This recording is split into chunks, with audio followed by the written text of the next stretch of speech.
What's up, everybody? It's Man of Low Moral Fiber here. My name's Luke, and in this video I'm going to be continuing my Overpower Level 8 Sniper Zer0 playthrough. So far we've made it here to the Handsome Tower, or this map is actually called Dragon Keep, here in the 4th campaign DLC, Tiny Tina's Assault on Dragon Keep.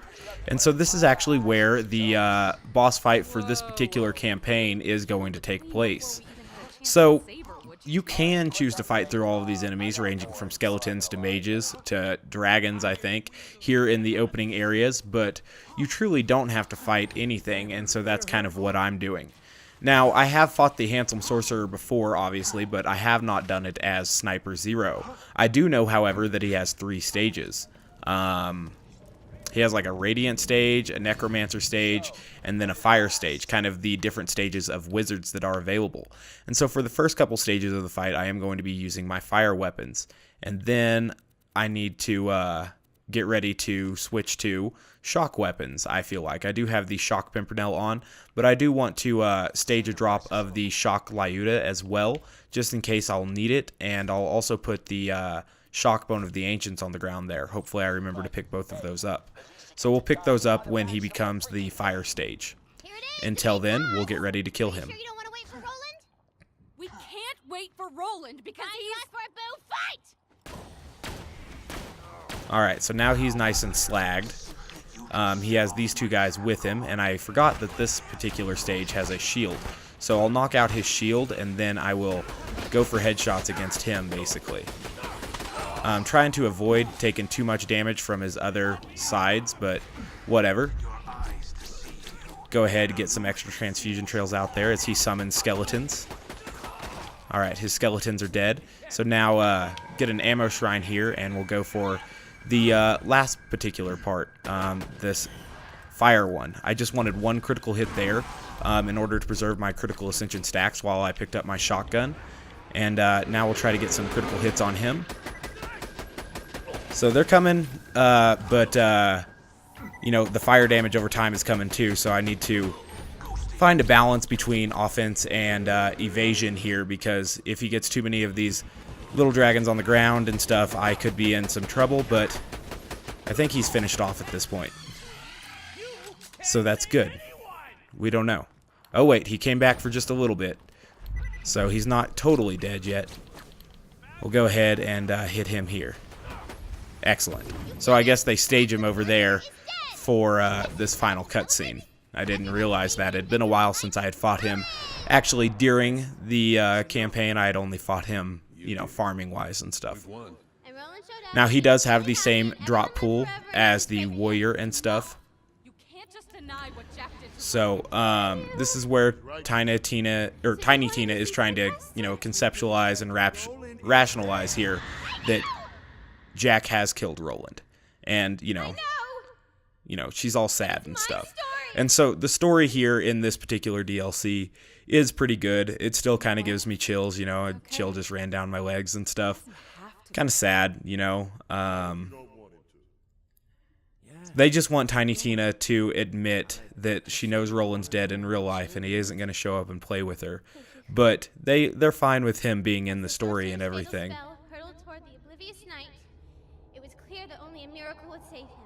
It's sad. Oh well. Oh, I forgot that Bloodwing came and did that. That's cool. Alright, so she brought back 2 characters from Borderlands 1 that we had lost during the campaign of Borderlands 2. I had actually forgot that Bloodwing does that. So obviously that's going to make Mordecai happy. I like the part where we killed it. Yeah, I enjoyed it. Mordecai? It wasn't bad, I guess. So here's where we get to meet the Queen. The unfortunate knights who tried to murder their queen, you know you've come to the right place. For who else could possibly bring the light back to the world? Who else?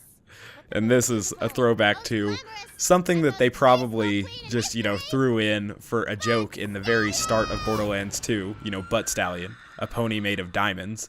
But it's funny, you know, and she's a unicorn pony, I guess, which is also kind of neat. So, now she's out here and she's freed. Oh wow, she dropped a volcano. Like I said, the Handsome Sorcerer has the same drop pool as the warrior. So this could have been a flacker or an impaler or a conference call.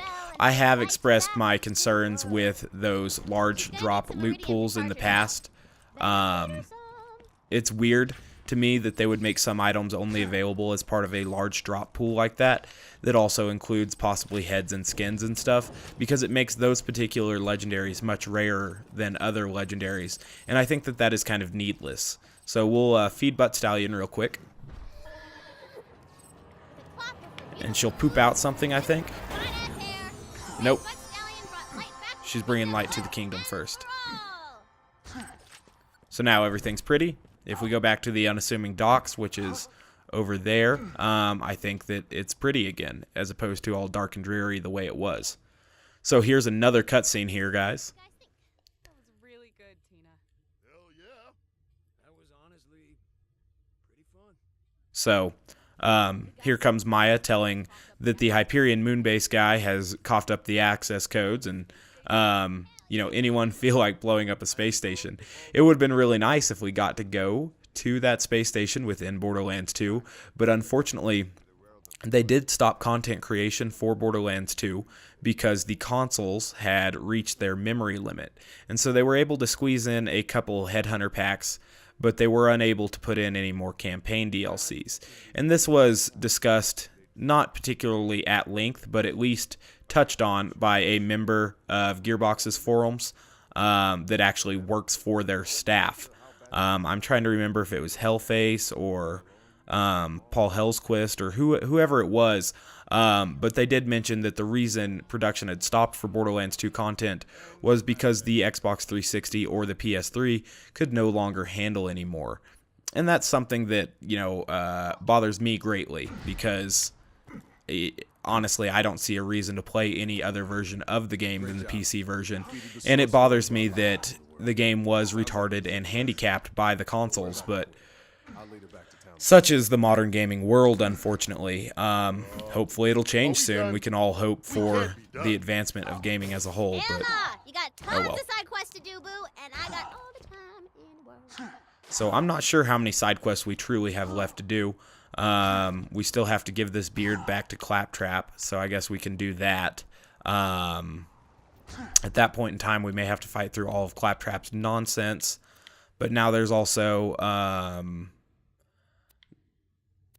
oh yeah, there's the Circle of Slaughter side quest, which I'm not particularly enthused about. But let's head to the Mines of Avarice and give Claptrap his beard. I think instead of this fast travel, we should go to instead Hatred Shadow and come in the back door, because that will put us much, much closer to yonder Claptrap. So we'll head that way. I think I'll want the fire on for this, because I think what we're fighting will be weak to fire. I'm not entirely sure. It's broomsticks and stuff, so we'll see how it goes.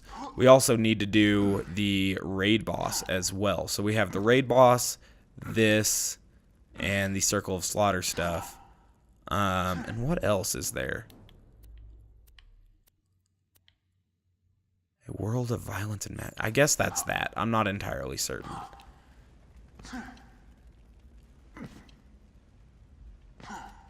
The raid boss we'll do in the next episode. That might be a fairly short episode if all I do is the raid boss, but we'll see. Alright, so as always, guys, I do thank you for sticking around through another campaign DLC. This is obviously the last campaign DLC, and after this, we've basically just got the Headhunter packs left. I'm unsure if I'm going to do the Circle of Slaughter now, or kind of pace it out throughout the Headhunter packs. It's not my favorite part of the game. I'm not a fan of those traps and stuff, but we'll see. So we'll talk to Claptrap now, and, oh shit, now we gotta charge up different animals and stuff. I forgot about this part. I thought we'd go straight up there and do the brooms, but we have to kill some things. I hope I have an explosive weapon. I do, so that's good. Now, luckily, all of these magical creatures are weak as hell, and so that's pretty easy to do. So we'll go ahead and get this guy slagged. Now we'll kill him with the sword explosion. and I'm sorry, but I didn't have an explosive sniper to use there. So, oops, you know, I had to use the shotgun for a moment. Okay.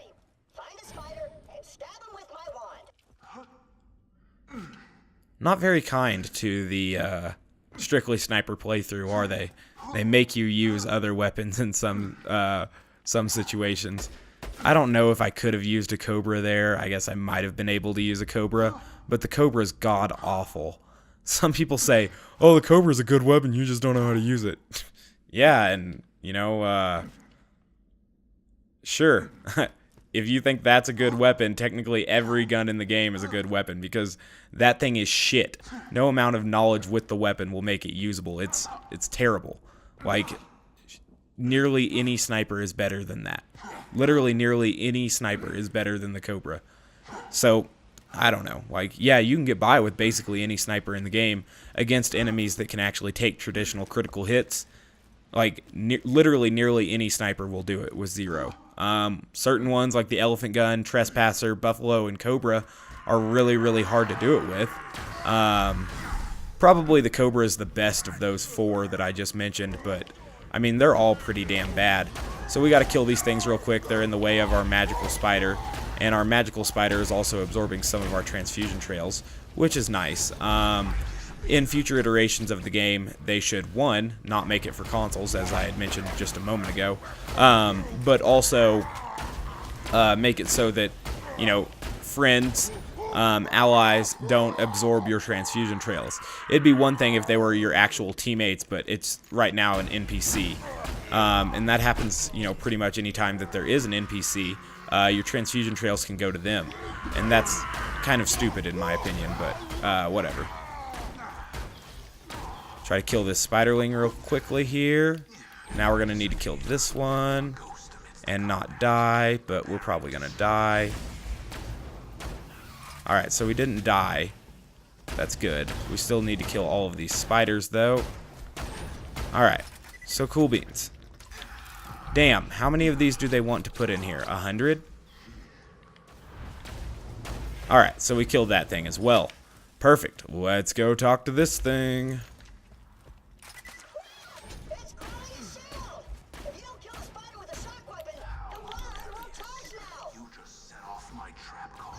Alright. So now we need to go kill an orc by shooting him in the face. I'll try to shoot him in the face. I don't know. We'll see. Until then, though, we're probably going to have to fight through a load of orcs on the way, because yonder orcs are going to be in our way, just like the spiders and stuff were in our way of that first spider.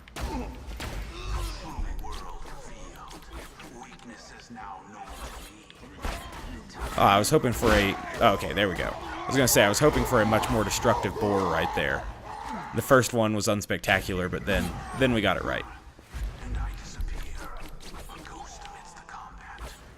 Using all of our transfusion trails right now. It's probably not incredibly wise. Whatever. We're probably going to have to fight through Warlord Turg again up here, if I had to guess. Because he should be spawning any moment, and... don't want to have to deal with him and the magical orc at the same time. So we'll get ready to kill him now.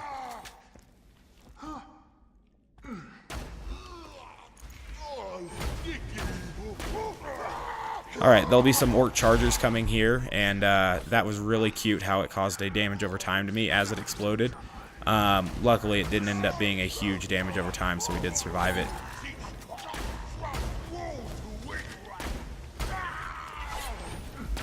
Alright, so what else do we have? We have the Warlord, obviously. So we got 1 critical hit on him there as he did his shout. Hopefully, when he does his next shouts, we can get more of those on him.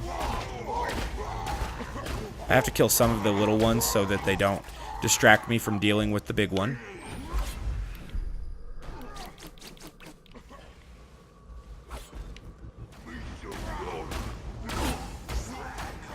So that's always nice how they come in and do their attack straight before the Warlord does his yell and stuff. nothing I can really do about that, especially since they just keep spawning these little ones, it seems like. So that's unfortunate. I would like to be able to just, you know, hit a critical hit or two as he's doing that yell, but usually right before he starts that yell, one of the orcs just comes and destroys me in the face. So this time he did his yell not facing me as well, so that was kind of a shame. But either way, he's Duke of Orc now, and I'm gonna try to kill him with melee. I think it'll be funny. Haha. Alright, we're playing Melee 0, not Sniper 0. I've lied this entire playthrough. Let's go ahead and finish a couple more dudes off here, and we'll eventually go up to our magical orc. Should have probably bought grenades while I was over there at the magical spider, because there's an ammo machine right there. Melee 0 playthrough is going very poorly right now. I need to kill this guy. Damn it. Alright, I'm going to kill this guy with melee. There we go. I thought we were in killing blow range earlier, but now we were actually in killing blow range and finished him off. Okay, so these two chests should contain some amount of sniper and grenade ammo for me, and that was good. Now I have plenty of sniper and grenade ammo, and we should be fine to go kill broomsticks and stuff with Claptrap after we shoot this last orc in the face. We'll determine whether or not that's the case, though. Alright, magical orc.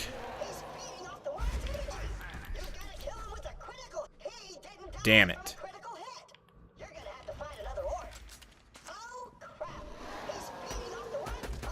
Alright. I should have realized that that enemy was going to be extra weak and would not require slag and kunai, because I think that's what killed him the first time. Alright, so we'll head up this way now. Did they bring Ragnar back? No, of course they didn't bring him back. Is that even his name? I think that was his name. Ragnar? I could be wrong on that. Anywho, we'll go talk to Claptrap now and begin this whole Fantasian illusion. And it's pretty cool. It gets a little bit ridiculous, and it just keeps going over and over and over again. But it's kind of a cool quest, so we'll see how it goes. God, it is 4 a.m. right now. Got home from work and immediately fell asleep. It's a problem with being on call, I guess. I was going to record this earlier and go to bed early, but didn't get that opportunity because I fell asleep right away. So now we're doing the Claptrap's Apprentice. Come on, Clap. Following you is never fun. Just kidding, it's kind of fun, but like, you know, after you know where you're going, sometimes it's annoying to have to wait on Claptrap and stuff. But this is a mechanic they employ. It's kind of become a staple of the series. This is obviously how Borderlands 1 starts. And here we are, still doing that in Borderlands 2. I guess it's kind of fun to hop on him.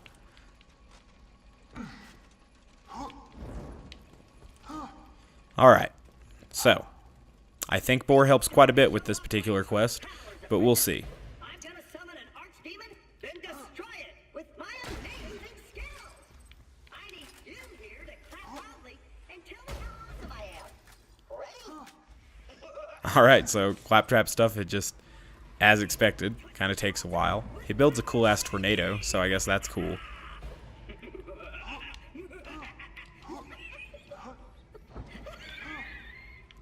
Alright, eventually he'll do something, I swear it. As my skills deepen, let me test them against an evil demon! So we got one broom. Yeah, I screwed up the spell. I'll get rid of it. Gods of power, gods of fear. I like how he rhymes all of his spells. So now there are two of them. I said, out of here. And now there are four of them. I'm noticing a problem. Can you handle these guys while I work on a counterspell?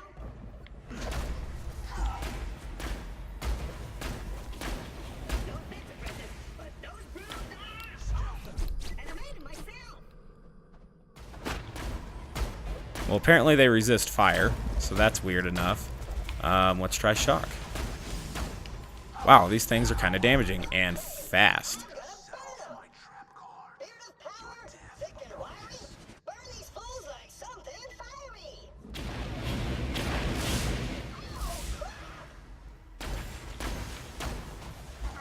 So now he's just made them able to cause fire damage over time, I guess.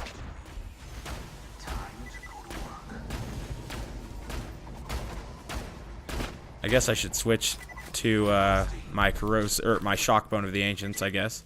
I don't like how these don't have critical hits, so that's kind of stupid, but whatever. I remember Boar being more ridiculous against these things.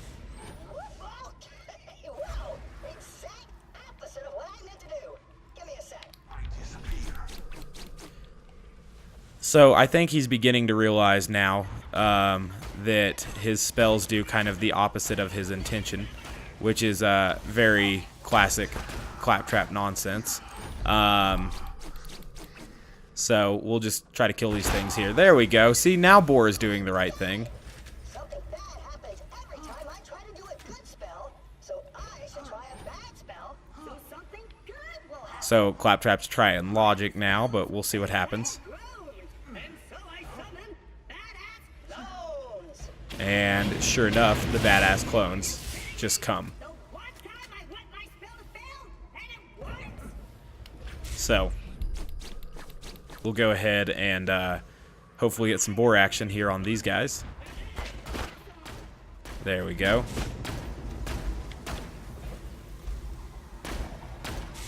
I don't know how many of these we have to kill, or if it's just kind of on a timer. It seems to be on a timer. Don't worry. Look, if I can't get rid of them, I'll make you stronger. Lords of facial hair, give me license. Make the adventurer a god of violence. And so he slows me down. I'm so sorry. I'll try to reverse it. I call all gods red, blue, and orange. Help me undo my spell with... Oh, God. So this is not the first time I've seen a game try to, you know, show that orange doesn't really have a rhyme. Red and orange. I push my minion like you don't grease a door. Door hinge, yeah. That's exactly the one Curse of Monkey Island uses too, which is kind of cool. Finish him off, my apprentice. So now we've killed 2 of the brooms. Wow, I remember this quest being different than it appeared here to me. Maybe I haven't done it at overpowered levels, but I remember just killing countless amounts of brooms thinking that it wasn't on a timer, and I don't know. It's obviously just on a timer until that last round, so that's kind of weird. I didn't know that until just now. So we'll go ahead and we'll turn this quest in. I'm the best broom summoner in the history of cleanomancy. In the history of cleanomancy. Alright, so he poofs back over somewhere. I don't know. We'll go ahead and save quit right quick, and then we'll see what Flame Rock Refuge has to offer once we head into this map and fast travel there. And then we will be done with this episode, more or less. I think it probably went an appropriate length. We'll see. So, right now, we are going to Flame Rock Refuge. And we'll at least pick up the side quest for the raid boss, which we will be fighting soon. We get that one from Torg, which is pretty cool. Raid boss! Get 3 other friends or you'll die! As a result, this is the coolest raid boss that Mr. Torg is associated with, obviously, because his raid boss is lame as hell. Let's go see what this other side quest is, because I have not yet remembered exactly what it is. Oh, it's just the feed Butt Stallion stuff. We can do that. Butt Stallion wants you to pet her. We will pet How her. are we supposed to pet her? Slap her on the badunkadunk. Duh. I pet the pretty pony. Roll to Pet see if she pretty loves pony. it. Oh, She loves it. that's pretty easy quest. Prettiest pony. Alright, so now this is where they introduce gemstone weapons to you. If you feed the queen, Butt Stallion, How do I make an offering? Let me make this offering. How do I make an offering? Is the quest glitched? What's going on here? How do I make this offering? Have you faced the Handsome Sorcerer yet? Yeah, I teabagged him. You doing all right? Yep. Now, why can't I do this? Make an offering. I think the game is glitched. There's supposed to be like an option here to feed her iridium. So, we're going to save quit and try that once more. Because we're supposed to make an offering. Maybe I need to switch the quest to that. Uh-oh. There we Butt go. Stallion is hungry. What should we feed her? She's a glamorous queen made of diamonds, Lily of the I Valley. forgot You feed her the that, finer things in life, like iridium. we had to hear this particular dialogue first. I should have realized that. The quest didn't really glitch. I just forgot to switch it over there. I guess it glitched because it should have overridden the Raiders of the Lost dialogue. Rainbows and summer days. Or the Raiders of the Last quest dialogue. We just keep Whatever. feeding her valuable shit. Poop out loot? That's what you're saying? Hi, so this. You're a weird kid. Alright, so we'll turn this one in as well. Hey. I wonder if it didn't take so long to have her poop out stuff, that would be excellent, because I would feed her stacks of stuff until she eventually pooped out a gemstone weapon. But we'll try it for just a moment here. As always, guys, I do thank you very much for watching. I do appreciate it. If you haven't yet taken the time to subscribe, please do so. I would appreciate that. I would really like for her to make a gemstone weapon here. Gemstone weapons were a nice addition to the game. You know, they take really rare purple weapons and give them increased critical hit damage and a cool skin. Unfortunately, that cannot happen for Maliwan snipers, which is horseshit, but whatever. So this is a rock hand cannon, and if we take a look at this, it's just going to be a hand cannon with a special skin and an unlisted additional critical hit damage. And so these are just superior weapons to the purple weapons that are already available in the game. So that's really cool. If you like to use, I don't know, say a quad, for example, a citrine quad is just going to be better for you than a normal quad, and that is awesome. Really, I mean, it's really pretty cool. Unfortunately, it is, you know, very difficult to farm for a weapon that you would like. So this is an emerald repeater, so I guess maybe every purple one she poops out is going to be special skinned. I'm not entirely sure. We'll go for just a moment longer here.